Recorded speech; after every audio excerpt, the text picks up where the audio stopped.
bashkëpunimit në bamirësi dhe devotshmëri, atëherë ai bashkim mbetet simbolik, nuk është i realt. E këtu e kam patjetër të them se të qëndrosh bashk së pari e hidhron shejtani. Pastaj i hidhron edhe bashkëpunëtorët e shejtanit. Dhe ai nuk ndalet duke punuar që të prish zemrat e besimtarëve njëri me tjetrin. Dhe të gjithë na jemi dëshmitar të këtyre ordvatjeve djallëzore në prishjen e zemrave të besimtarëve. Të gjithë na jemi dëshmitar. Sa herë ka ndodhur në xhamin ton, në lagjen ton, qytetin ton, xhamatin ton, që ndonjëri prej nesh është hidhruar kot e kot. Por shumë herë ka ndodhur.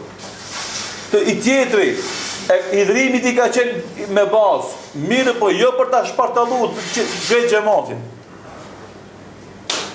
Pse kjo ndodh? Për shkak se shejtani është i interesuar tej mase që mos lën dy besimtar bashk. Pasi që ato bashk janë më të fortë përballë shejtanit se sa një nga një. Andaj thot Muhamedi sallallahu alaihi wasallam, dy besimtar janë më të fuqishëm mbi shejtanin se një. 3 janë më të fuqishëm mbi shejtanin se 2. 4 më të fuqishëm se 3. E kështu me radhë. Andaj asa më i madh bëhet xhamati, aq më dobta bëhen kurthat e shejtanit përballë atij xhamat. Dhe asa më i shpartalluar është ai xhamat, aq më lehtë e ka shejtani të realizon planet e veta. Dhe për të qenë muslimani i mençur është që duron edhe pa drejtësinë e vllaut të tij. E mos flasim qëndrimin ndryshe të tij, që ndoshta është më i drejtë se joti, po edhe nëse qëndrimi i tij është i padrejtë, por me te e ruajmë xhamatin, bashkësinë, të jemi të gatshëm ta durojmë atë qëndrim të padrejtë me kosto ta ruajmë xhamatin. Sepse kjo kosto ja vlen. Ja vlen të durojmë ndoshta edhe në çmimin e dikujt që na bën neve, vetëm për të ruajtur xhamatin. Pse? Sepse ky xhamat e jep atë rezultat, na bashkon neve për të arritur qëllimet, planet tona të bamirësisë edhe të devotshmërisë. E pa ta postu para disa kohë një tregim që kishte ndodhur mes disa ulemave mes veti, që shkojnë të vizitojnë njërin prej ulemave, një hoxh me 2 nxënës e tij shkon të vizitojnë një hoxh tjetër të madh. Dhe kur futen në vizitë ai, i pyet ai hoxha për një mesele. Dhe këta nxënës, si të ri zakonisht, nxitojnë edhe përgjigjen. Ky hoxha i tyre hesht, nuk flet.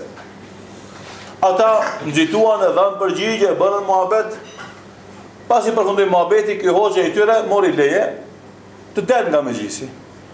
Dhe kur dolën prej shtëpisë së këtij hoxhës tjetër, rrugës duke ecë, nxënës i thënë hoxhës, "O hoxh, pse s'folet ti hiç, veç na kena fol." U thot hoxha, për pyetje që u pyeti hoxha, mësa nuk nikoqer, përgjigja juaj ishte e gabuar. Edhe ja shëron gabimet, 1, 2, 3, 4. E po thot, pse na leti neve të flasim edhe në gabim duke qenë, e nuk intervenove ti të na korrigjosh gabimin?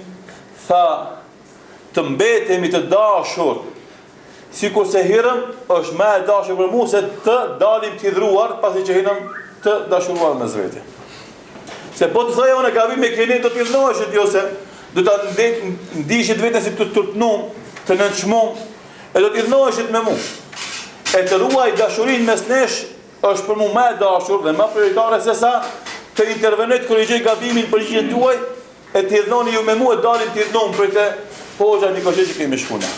Shikoni, kjo është edukata e ulemave të mëdhej, të cilët i kanë dhënë përparësi bashkimit para sqarimit detajt të një meseles e cila normalisht nuk mbështeten te haku ose batili, po mesele e fikut për shembull, që ka më shumë se një mendim, që mund durohet, fundit ai ishte muhabet shkencor që mundet të korrigjohet pas një kohe. Fatkeqësisht nuk ndodh kjo me neve sot. Ne shpesh herë na ndodh që të reagojmë shumë më shpejt se sa hoxha. Të jemi më të prerë se sa hoxha. Të nxitojmë në përgjigje para hoxhës. Edhe pse ndoshta dituria jonë nuk është për të krahasuar me diturinë e atyre nxënësve që i përmendëm asesi. Është ndoshta në fillimin e fillimit. Që gjuhën e fesë lirisht mund të llogaritemi ignorant. Në gjuhën e shkencës vetare mund të llogaritemi ignorant. Mirë, po guzimi i ignorantit është i madh. Guzimi i njërit është i madh, është më i madh se i dietarit. Edhe pse ai nuk e shikon pastaj çfarë pasojë mund të lënë për kësaj. E kjo qëllimi të dashur vëllezër të panishet në këtë konak, në këtë mezhlis. Këto tubime e ushqejnë dashurinë vëllezërore. I afrojnë zemrat. Jo rastisht të popullit e në larg syrit, larg zemrës. Sa më shpesh që shihemi, s'ka dyshim se më mirë njihemi. Sa më mirë që njihemi, më shumë na shtohet dashuria. Dhe kjo është matematikë e thjeshtë që secili prej nesh e përjeton edhe e din. Andaj Allah është povlef një koqiri që u bo sebeb, që ne takohemi në këtë mezhlis, të shihemi, e të njihemi me dikën që jemi po ndoshta për herë të parë, e duke lutur Allahun e Madhëshëm që ta shton dashurinë mes nesh. Dhe këtë dashuri ta bën frytëdhënëse. Dashuri për të arritur qëllimet e bamirësisë dhe devotshmërisë. Jo thjesht tubime për të gëzu veten dhe me kaq metet. Mirë, por mas paku që mund të bëjmë njëri për të të lutemi Allahut për njëri tjetrin. Mas paku. A më shumë të është të jemi të gatshëm ta ndihmojmë një tjetrin, gjëra që ka nevojë ai njeri apo ai xhamat apo ai qytet për ndihmën tonë. Lutim Allahun e Madh, Zotin e Madh na bën çelës të veprave të mira dhe mbyllës të veprave të këqija. Lutim Allahun të jap sinqeritet në zemrat tona, në ditë të dobishme dhe vepra të mira. Lutim Allahun e Madhërisht ashtu sikur sa na ka tubuar në këtë vepër, në këtë bamirësi, në këtë mirësi, Allahu na bashkon në xhenet me pejgamberin sallallahu alaihi wasallam. Zoti ju shpëlbef. Asalamu alaykum wa rahmatullahi wa barakatuh. Janë këto dhe xhallar fjerë, ndoshta është mirë që dikush prej tyre ta freskon këtë mezhlis me ndonjë këshill të tij.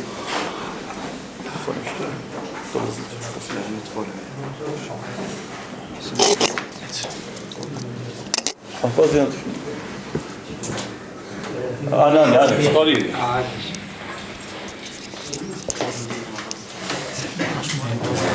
Aqui, já Você está fazendo Corão?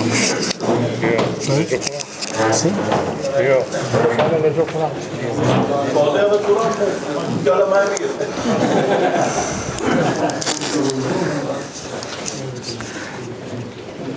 Samo se apričamo ovo, čas pranim.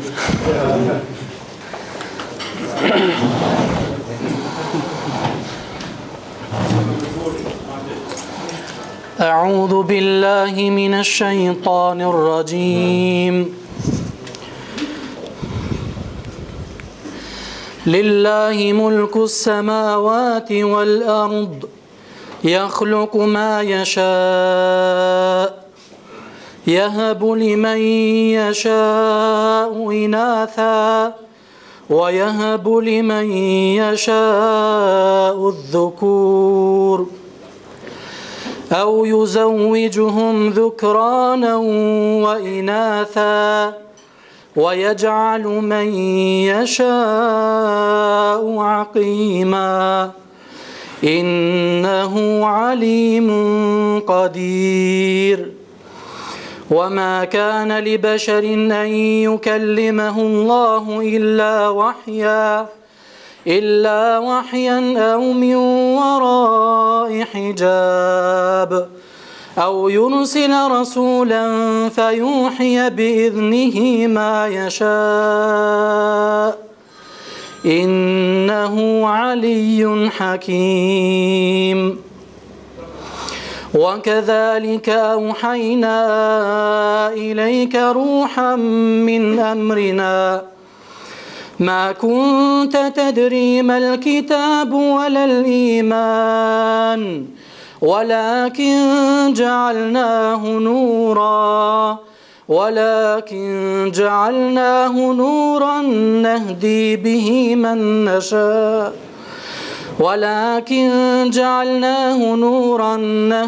به من نشاء من عبادنا وإنك لتهدي إلى صراط مستقيم صراط الله الذي له ما في السماوات وما في الأرض ألا إلى الله تصير الأمور الله شكرا